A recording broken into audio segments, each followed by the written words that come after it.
শাড়ি মানেই আভিজাত্য, শাড়ি মানেই বাঙালিয়ানা, আর বাঙালির নির্ভরযোগ্য প্রতিষ্ঠান হিসেবে বহু বছর ধরে সুনাম কুড়িয়ে আসছে আদি ঢাকেশ্বরী।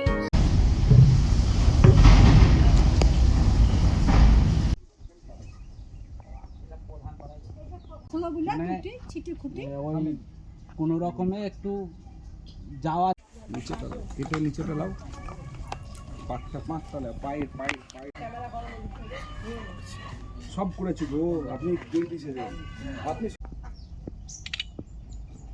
প্রধান পাড়া চিন্তা করবো গো, খবর করবো।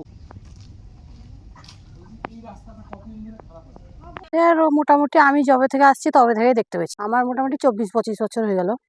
এই রাস্তায় কাদায় সব যেতে পারছি না, খুবই কষ্ট হয়। এই বাড়ির উপর দিয়ে যেতে হয় না, তারা হ্যাঁ বকাঝকা করে, ঝগড়াও হয়, তাও যেতে হয়। কি করব, কাদা দিয়ে তো যেতে খুব অসুবিধা হয়। তো এই সাইকেল টাইকেলও লোকের বাড়ির উপর দিয়ে নিয়ে যেতে হয়, এধার দিয়ে তো আসতেই পারি না সাইকেল নিয়ে। না, ওখানটায় বেটা ছেলেরা গেছিল, আমরা হয়তো যাইনি, মেয়ে ছিল, কিন্তু বেটা ছেলে না, কোনো কিছু হয়নি। স্যান্ডকে তো ওই ঘাড়ে করে নিয়ে যেতে হয়, ঘাড়ে করে নিয়ে যেতে হয়, এমনি তো হাঁটিয়ে নিয়ে যাওয়ার কোনো ইয়েই নাই। ঘাড়ে করে নিয়ে যেতে ওই যে ওই রাস্তাতে তখনকার গাড়িতে চাপাতে হয়। কতগুলো পরিবার আছে এখানে? এখানে মোটামুটি 25-30টা পরিবার। হ্যাঁ, এমনি আখাতে তো ভাতই রান্না হয় না, সব জল উঠে, এমনি গ্যাসে রান্না করে। হচ্ছে রাস্তাঘাটের এই সমস্যা আজকে বাম আমল থেকেই পড়ে আছে। কোনো সরকারেরই কোনো ভূক্ষেপ নাই। টিএমসি সরকার এসছে, এমএলএ এসছে, এমএলএকে হাজারবার বলা হয়েছে যে স্যার আমাদের রাস্তাটা একটু ব্যবস্থা করে দেন। ঠিক আছে, ও এসছে, দেখছে, হ্যাঁ হয়ে যাবে, তোদের ব্যবস্থা করে দেবো। তারপরে পঞ্চায়েতে প্রধানকে জানানো হয়েছে, প্রধান বলেছে হ্যাঁ এবার ব্যবস্থা হবে। আচ্ছা, সবই গেল। তারপরে তো এই পরিবর্তন, এই সরকারও এলো, এরাও লিখিত আকারে কি জানিয়েছেন আপনাদের রাস্তা? লিখিত আকারে বারবার জানানো হয়েছে, একবার ছেড়ে 5বার জানানো হয়েছে। পঞ্চায়েত থেকে বলেছিল প্রধান যে ঘ্যাস না হলে এমার্জেন্সি আমরা এখন ঘ্যাস দিয়ে দেবো যাতে লোকজন হাঁটাহাঁটি করতে পারে, কিন্তু তাতেও কোনো নাই।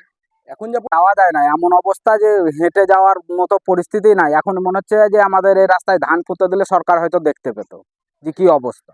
গর্ভবতী হোক, একটা যে কোনো পেশেন্ট হোক, তাকে আমরা ওই সবাই মিলে, পাড়ার লোক মিলে যে কোনো একটা ফাটলিতে চাপিয়ে তারপরে সেই লোককে মেন রাস্তায় নিয়ে গিয়ে গাড়িতে চাপাতে হয়। মোটামুটি 100 মিটার। আর পরিবারও মোটামুটি 20-25টা পরিবার আছে এখানে বাস করছে। তো সব সরকারকেই বলে দেখা হলো। এখন এই সরকার এসছে, এরাও তো আজকে মেম্বার মোটামুটি 3-4 বছর হয়ে গেল, বিজেপিরই মেম্বার আছে, তাকেও জানানো হয়েছিল। সেও প্রতিশ্রুতি দিয়ে গেছিল যে আমরা জিতলে পরে এই রাস্তাটা করে দেবো। তাই এখনো তো আজকে 3-4 বছর হয়ে গেল, কিছু হয়নি। এখন দেখা যাক। এখন রাস্তাটা চাইছে না। হ্যাঁ, মেন তো রাস্তা হয়ে গেলে আর কোনো সমস্যাই নাই। আমার নাম সুরজিৎ পথ। আমি বলবো একটা কথাই, মেম্বারদের কাছে জেনেছি এবং আমি সরজমিনে তদন্ত করা হয়নি, তবে আমি মেম্বারদের কাছে যতটুকু জানলাম রাস্তার পরিস্থিতি সত্যি খুব খারাপ। আমার সরকার বদল হয়েছে, আমি খুব তাড়াতাড়ি চেষ্টা করছি যাতে রাস্তাগুলো হয়, আর সেভাবে এখন কিছু ডাস্টের ব্যবস্থা করছি যেন মানুষ চলাচল করতে পারে। তারপরে আমি টেন্ডার পেলে অবশ্যই রাস্তা করে দেব। আমি সত্যি খুব দুঃখিত, আমি খুব চেষ্টা করছি, নবগ্রাম গ্রাম পঞ্চায়েতের পক্ষ থেকে খুবই তাড়াতাড়ি তাদেরকে উন্নতির পথে নিয়ে যাব এবং দুর্গাপূজায় যারা ছোট ছোট ছেলে মেয়ে বা মেয়েরা যাতে ঠিকভাবে ঠাকুর দেখতে পারে তার জন্য ব্যবস্থা অবশ্যই আমি করে দেবো। আমার নাম অদিতি মণ্ডল, আমি নবগ্রাম গ্রাম পঞ্চায়েতের প্রধান। শাড়ি মানেই আভিজাত্য, শাড়ি মানেই বাঙালিয়ানা, আর বাঙালির নির্ভরযোগ্য প্রতিষ্ঠান হিসেবে বহু বছর ধরে সুনাম কুড়িয়ে আসছে আদি ঢাকেশ্বরী।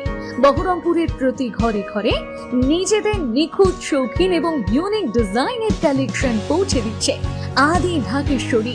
আমাদের প্রতিটি শাড়িতে রয়েছে নতুনত্বের ছোঁয়া। বাঙালি নারীদের পছন্দের বিভিন্ন ঐতিহ্যপূর্ণ শাড়ি থেকে শুরু করে সারা ভারতের বিশেষ বিশেষ অঞ্চলে বিখ্যাত শাড়ি, সব রকম কালেকশন পাবেন আমাদের এই শোরুমে। তাই নতুন নতুন রূপে নিজেকে এবং নিজের প্রিয়জনদের সাজিয়ে তুলতে আজই আসুন আমাদের বহরমপুরের শোরুমে।